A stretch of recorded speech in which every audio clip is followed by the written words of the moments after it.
Hello everyone, it's me, Nate Slater, here with my quick spoiler-free review of Gladiator II.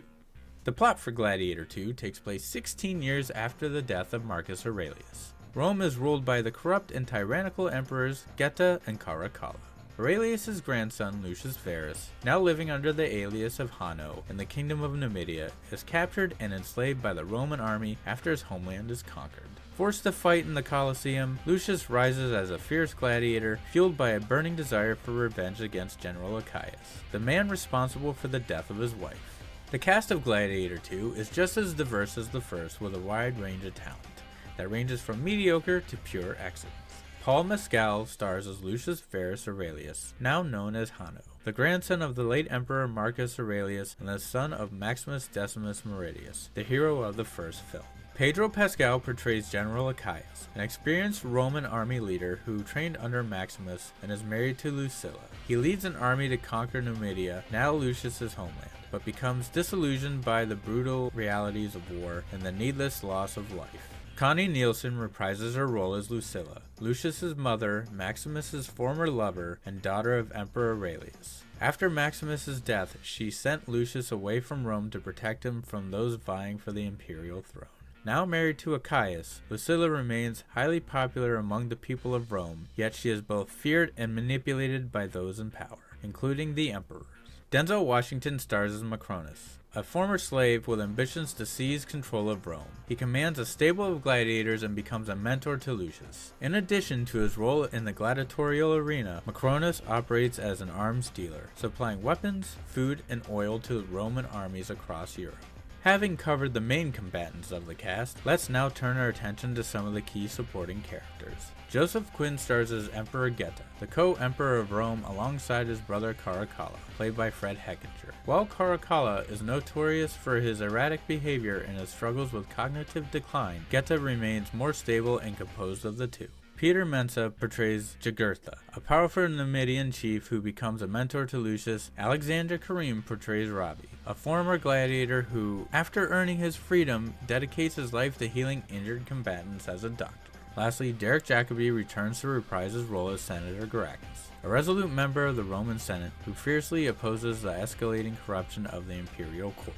Let's move on to a few things that made this a decent sequel. First and foremost, Denzel Washington once again demonstrates his remarkable ability to deliver a powerful performance even without taking center stage. In Gladiator II, he effortlessly captivates as the cunning, masterful business mogul who infiltrates the elite with his relentless pursuit of political power. With each scene, he remains as enigmatic and unforgettable, solidifying his status as an unforgettable presence. This movie excelled at making him the smartest man in the room. Another aspect I truly appreciated about this film was how it took the time to delve into Lucius's backstory. Unlike many modern movies that often gloss over full backstories, leaving the audience to piece together fragments or accept vague hints, this film ensured there was no ambiguity.